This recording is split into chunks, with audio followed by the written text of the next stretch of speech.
ഈ നമ്മളെ പൊരേന്റെ ഉള്ളിൽ കയറി എന്തിനാണ്? പാമ്പിനെ പിടിക്കാണ്. ഈ ആര് പാമ്പ് പിടുത്തക്കാരനാ? വെറുതെ പറയാണെന്ന്. അവിടെ ഒരു പാമ്പ് ഇല്ലായിരുന്നു. അങ്ങനെയാണെങ്കിൽ ആ പാമ്പ് എങ്ങനത്തെ പാമ്പായിരുന്നു?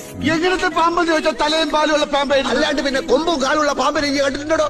ആ പാമ്പ് എങ്ങനെ ഇരിക്കും എന്നാണ് നമ്മൾ ചോദിച്ചത്. പാമ്പ് ഇരിക്കണല്ല, ഏഴതായിരുന്നു. എന്നാൽ ആ പാമ്പ് ഏത് ജാതിയിൽപ്പെട്ട പാമ്പായിരുന്നു? ജാതിയാ? നെറ്റിമൊരു കുറിയുണ്ടായിരുന്നു. അപ്പൊ അയ്യക്കാരാവും. ബെസയുള്ള പാമ്പായിരുന്ന ബെസയില്ലാത്ത പാമ്പായിരുന്നു? കടിച്ചാലല്ലേ അറിയൂ. ഈ അല്ലടോ പറഞ്ഞത് രാജവെമ്പാലിയാണ് ഇത്ര നീളമുണ്ട് ഇത്ര വണ്ണുണ്ട്. നീളത്തിലും വണ്ണത്തിലും എന്ത് കാര്യം ആചാര്യ കൊത്തിയ മയ്യത്താവൂലേ? പക്കെങ്കിലും നമ്മള് പാമ്പിനെ കണ്ടിട്ടില്ലല്ലോ. കണ്ടിട്ടില്ലേ? കാഴ്ചകളായി പോയി നോക്കി. നമ്മളെ പൊരയില് നമ്മള് പാമ്പിനെ കണ്ടിട്ടില്ല എന്നാ പറഞ്ഞു. പോയി കാണും. അങ്ങനെ തോന്നുമ്പോ വരാനും പോവാനും നമ്മളെ പൊരയും പറമ്പും പാമ്പിന് വലിച്ചു കൊടുത്തിട്ടാ. പാമ്പിന്റെ ഇഷ്ടല്ലേ? നമ്മളെ പൊരയില് പാമ്പ് കേറിയിട്ടില്ല. അറിയാം. നമ്മള് കണ്ടിട്ടില്ല. കാണാത്തത് ഉണ്ട് എന്ന് നമ്മൾ വിശ്വസിക്കൂല. ദുബായ് കണ്ടിട്ടുണ്ടോ? ഇല്ല. അപ്പൊ ദുബായ് ഇല്ലേ? എന്താണ് വിളിക്കണത്? നമ്മളിവിടെ തുണിയിലാണ്ടിക്കണ.